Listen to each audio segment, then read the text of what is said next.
Weight has always been the thing that people use to judge how my Crohn's is doing. And as you may know, weight doesn't always equal healthy. So that was really difficult growing up.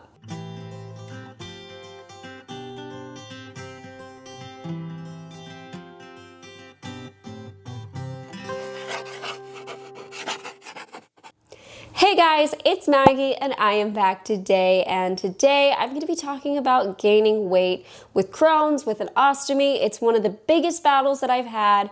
You may notice that the lighting kind of goes in and out. We've got a weird day with a bunch of clouds going over the sun.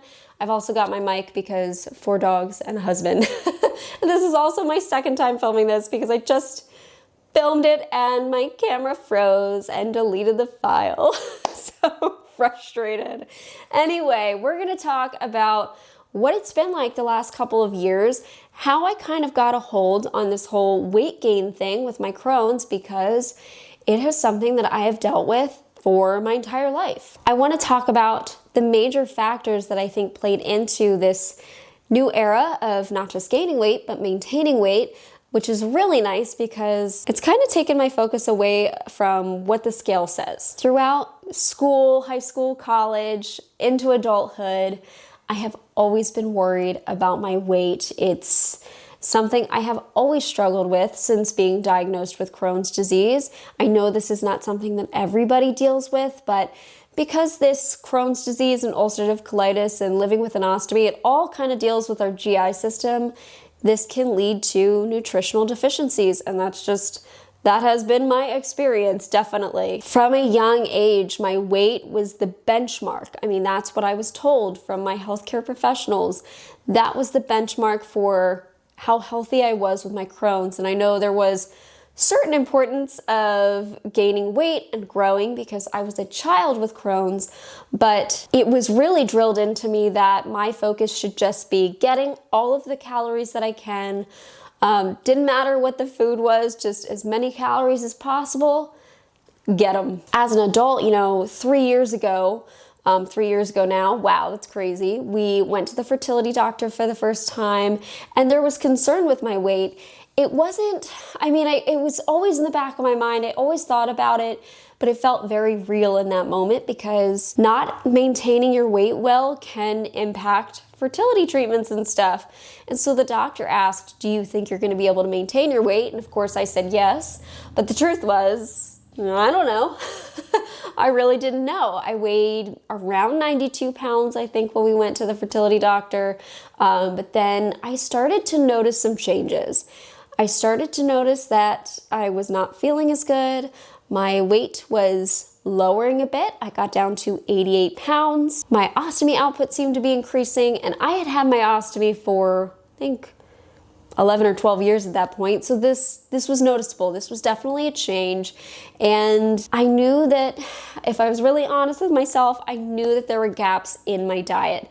So it took me a while. It took me a while because all of this stuff is so complicated, and with Crohn's, there are so many factors that play into it and that really affect it. It took me a while to notice I was not feeling good, to eventually getting help. The first thing I did was be honest. I really, it's hard when you advocate online and you try to share what you're supposed to do as a patient, and then, you start to feel bad and you don't necessarily want to get help because that's leading you back down the medical road. It's not a fun road to be on, and it kind of waxes and wanes because Crohn's can go into remission and it can flare.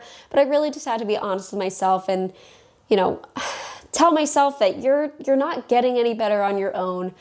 You're trying a bunch of different things to improve your ostomy output. You're trying medications and stuff, and nothing's helping. You just feel terrible. So I finally, being honest with myself, I went to a GI, and this was a GI that I had gone to a conference with, that I was familiar with, that happened to work at the hospital that I was already going to.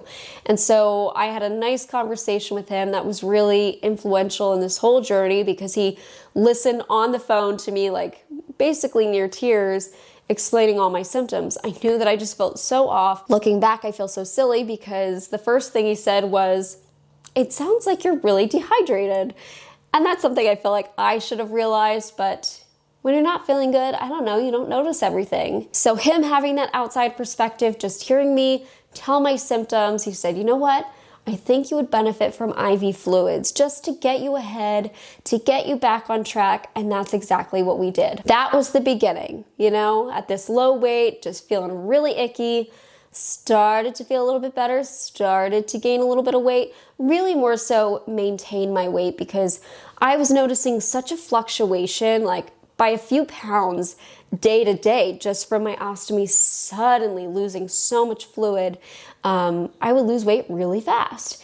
And so that really slowed down and I noticed an improvement of just how I felt. This was difficult, just accepting this IV fluid help because I felt like I had tried so many different things and it sort of made me feel like a failure because I was doing all the things to slow my ostomy and feel better and it just was not working. That's just how complicated these GI diseases can be and how so many different factors can impact your outcome. And that's exactly what I found. So let me talk about the next thing. The next thing was recognizing that my diet was lacking something very important, and that was protein. If you didn't know, I was pescatarian starting in college, probably like sophomore, junior year. I was pescatarian starting then until around this point. And with pescatarian diet, really your only sources of protein are things like fish or beans and legumes and things like that. And neither were really working for me all that well. Fish did not stay with me well, and beans were a hit or miss. I don't really enjoy them unless they're with a bunch of other things. Being pescatarian was something that I didn't choose because of Crohn's. It had nothing to do with that. It was totally personal. But looking at what I was really eating, you know, I told myself I was getting enough protein, but when I really looked at it, it simply was not enough. And so I recognized that I needed to open my diet back up. And I went back to eating meat again. Now, whatever diet you choose, that is absolutely up to you. You are going to get a lot of advice if you talk about this, and you're going to get 100+ people telling you what diet you should be on, what foods you should avoid, and what you should eat. It should be up to you. You should be the only person deciding what kind of diet you would like to be eating, what kind of foods you want to be eating, because everybody's different. Everybody's going to work well with different foods. So just keep that in mind. And this was the choice that I made, and it wound up really being beneficial because, again, I started to notice I feel a little bit more healthy and now my weight's going up more. This is actually the point where, you know, I was going in for IV fluids every 2 weeks or so. I had opened my diet back up, and every time that I went for an appointment, they would weigh me beforehand, and every time there was a little bit of weight added on. You know, it was nice and slow, but it continued, and that was so encouraging. It was the most continuous weight gain that I had seen in such a long time, and at least a decade. It really made me recognize that it's not just all about getting the high calorie, shove every food possible down your throat, drink all the shakes. It's about finding what works for you and finding a nice balanced diet that includes everything you need, not just one thing you need. At this point, because we are talking about protein and the impact that it had on me and continues to have on me, I want to bring up something that I started implementing recently, and that is Drink Wholesome. They are a protein powder that is made for sensitive stomachs. That is exactly what it was made for, the people that struggle like myself. I'm usually very leery of this, so I definitely wanted to try some samples out. And so received the samples. They have very few ingredients in them, you know, on the package here: egg whites, coconut, vanilla, monk fruit, and nothing else. That's how they advertise. And that really intrigued me because there are a lot of ingredients in a lot of the nutritional shakes that I've tried, or protein shakes, that just seem to really speed up my ostomy, and they just don't stay with me long enough, and it winds up being a waste of money. So I wanted to try the samples first. The first day I tried it, I wanted to be at home. I planned it out so I'd be here all day and I'd be close to the restroom, and I found that that wasn't necessary. My ostomy did not seem to be impacted by this at all. It was no different than if I had just eaten a sandwich or eaten really anything that doesn't speed up my ostomy. I was really shocked by it. So now I'm using it on the days where maybe my appetite is low, I'm not feeling great, and I don't feel like cooking up a whole meal just to make sure that I'm getting my protein in. I'm using this instead. It's got a nice mild flavor, and when you drink it, you don't have that heavy feel. I don't know. I don't know how to describe it, but I've had so many where I just don't feel good, and then when it races out of you, you don't feel good either, and I didn't experience that at all. So I really like using it on those days. It just feels like, gives me the reassurance that I've got the protein I need. I think this is a great option for people with different GI illnesses who are looking to get their protein, people with ostomies who are looking to get their protein, who are either concerned about a blockage. I know a lot of us have issues with things like meat and beans and other sources of protein causing blockages. And then on the other side of that, there are people that struggle with diarrhea and things moving too fast through them. I think this is the perfect balance and something that might be a really good choice for you. They have kindly offered an affiliate code, so if you use LetsTalkIBD on their website, you'll get 10% off. I do have an affiliate link below, so I'll put that in the description and a pinned comment. And what's really neat is that they are donating 10% of their website sales until September 11th to the Crohn's and Colitis Foundation. And as you know, this is an organization that it's made a really huge impact on me. I was just in Vegas last January with them, so I think that's really neat, a really cool way to give back. But yeah, I think this might be a really good option for those of you struggling with protein intake. Anyway, so along with making sure that I was getting enough hydration, getting those IV fluids, which was a difficult step to take, and ensuring that my diet was balanced, I was getting enough protein, which is the main thing that I was severely lacking. I decided to go to a dietitian, and this made a huge impact too, because this really made me look at my diet. I thought I was eating the foods that really worked well with my ostomy, but this person helped me identify more and really expand my diet and use certain foods to help other foods work better. So, you know, kind of pairing things that slow me down, like squash and sweet potatoes and steamed veggies and applesauce and oats and things like that, putting that with a meal that maybe I struggle a bit with. So, you know, I would really help me, I think, absorb the meal more wholly, which made me enjoy the food much more when I wasn't having nearly as many GI symptoms and running to the restroom to empty my ostomy. That was great. The other really interesting thing that this dietitian brought up was the potential that I may have SIBO, and that is small intestinal bacterial overgrowth. Now, I have never been diagnosed with it. I've spoken to my GI about this a few times, and basically because this dietitian started working with me and kind of treating it like I did have it in very minor ways, doing very minor things to see if it made a difference. Then going back to my GI doctor when there was kind of a difference, you know, an improvement happening, I was told, even if we did test you and it was positive, I'm not sure we would do anything about it because you're improving. So working with this dietitian, we tried a few different methods of getting in control of maybe the extra bad bacteria that was hanging out in my gut. And again, I don't know if this was a placebo effect or what.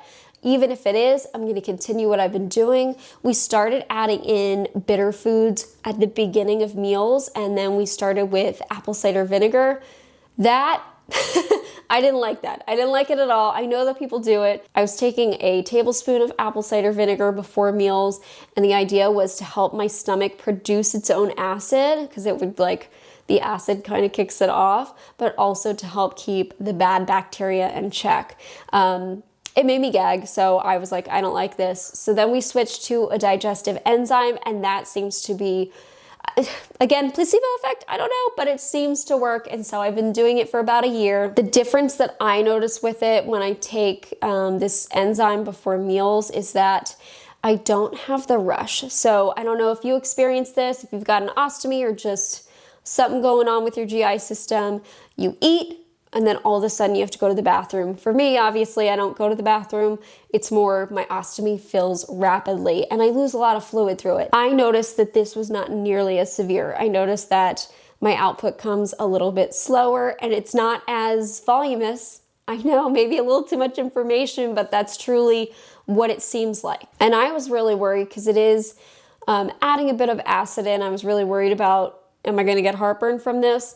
And what the dietitian had said is that sometimes SIBO can feel like acid reflux when you eat and you get that bubbly burning feeling. And I haven't had any acid reflux symptoms in probably a year. So as long as I keep feeling this way, I'm going to take them. But as you can tell, there have been so many factors that really played into how my health was doing and how my weight was doing. First and foremost, I really wanted to be healthy, and that's really my primary goal, is to just make sure my Crohn's is in check and I overall feel pretty good. And then secondarily, just having the ability to maintain my weight, gain a little bit of weight, and then maintain it is an added bonus. And I know that this looks different for everybody. There's going to be different things that work for you. But I thought that this video might just be helpful to show you really how many things played into it. It wasn't just one thing. It wasn't drinking protein shakes. It wasn't eating all the protein. It wasn't the IV fluids or taking that digestive enzyme or just finding the foods with my ostomy that worked. It was all together. It was all together that seemed to, you know, get me up that hill. And so if you're curious, because I know I mentioned my weight earlier, I got down to about 88 before all of this kind of took place. All these changes were made. And as of today, I am weighing about 106 to 107. I don't often weigh myself anymore. In fact, our scale is now in the laundry room and I just don't pass by it very often or like notice it to weigh myself. But every time I've weighed myself, it's been around that, and it's very nice just to not be as worried about it. It's also really nice because I can sit down on a hard chair and my butt doesn't hurt because there's a little more to it now. But yes, I know it's a battle for everybody, and you might be on the other side of the battle. You might be struggling with weight loss.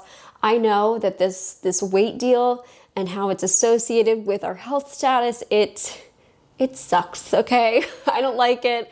I don't like getting the comments about my weight or you should eat a hamburger. I can't tell you how many times I've heard that. I've tried all the things. It's just, it isn't as easy as just trying one thing and hoping for the best. So, all right, guys, thank you so much for watching this. I hope that maybe this sparked something for you that you can look into, that you can think about in your weight gaining journey. And I will see you in the next. Bye, guys. Thank you so much for watching today's video. If you are looking for a way to help support my channel, consider liking this video or even subscribing. You can also check out my store at LetsTalkIBD.shop. I have stickers and hoodies like these guys over here, just related to chronic illness and inflammatory bowel disease, something fun. And I also have a coupon code for my YouTube watchers. You could also become a member of my channel, like the wonderful people scrolling on screen here. They've become a member and they have access to videos a little bit earlier. It's a great way to support my channel, and really, just watching my videos means the world. Thank you so much, and I'll see you in the next.